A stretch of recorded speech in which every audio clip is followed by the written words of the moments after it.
Le 8 février 1815, les puissances européennes proclament l'abolition de la traite négrière. En marge du congrès de Vienne chargé de reconstruire l'Europe ravagée par les guerres napoléoniennes, la Grande-Bretagne est parvenue à faire signer un texte qui condamne et doit mettre fin à la traite transatlantique tricentenaire.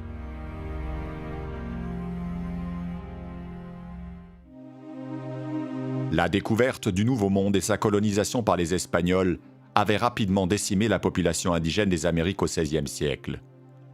Pour la remplacer dans les mines et plantations, les colons se tournent vers les esclaves africains, dont la traite portugaise vers l'Europe du Sud a développé l'usage. D'abord limitée au monde ibérique, la traite négrière prend son véritable essor au XVIIe siècle, lorsque l'économie sucrière se développe en Amérique et que les autres puissances européennes investissent les Caraïbes.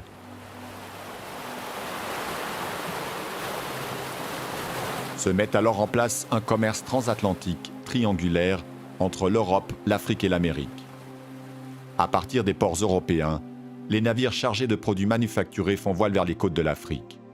De la Sénégambie au golfe de Guinée et jusqu'au Mozambique, ces marchandises sont échangées contre des captifs fournis par les négriers africains. D'abord rassemblés dans les comptoirs fortifiés du littoral, les esclaves sont ensuite entassés dans les navires dans des conditions effroyables.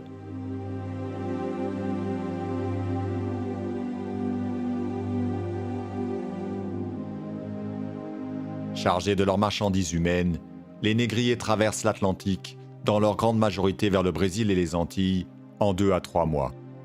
10 à 20% des captifs décèdent en mer.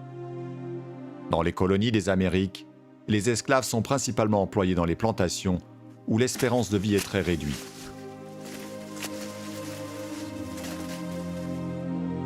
Leur cargaison d'humains vendus, les navires embarquent des denrées produites par les plantations et repartent vers la métropole. La traite est organisée et financée par de nombreux pays européens, mais l'Angleterre, le Portugal et la France sont à l'origine de plus de 90% des expéditions négrières.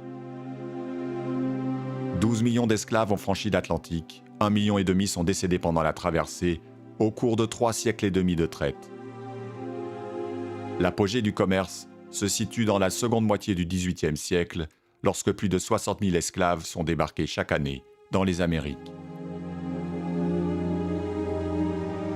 Au même moment, l'essor du mouvement en faveur de l'abolition de l'esclavage conduit la Grande-Bretagne à interdire la traite dès 1807 et à promouvoir son abolition générale lors du Congrès de Vienne de 1815. Mais les pays esclavagistes rechignent à imposer l'interdiction. Entre contournement et trafic clandestin, il faut attendre la fin de l'esclavage aux États-Unis et au Brésil dans la seconde moitié du XIXe siècle pour que la traite transatlantique cesse entièrement.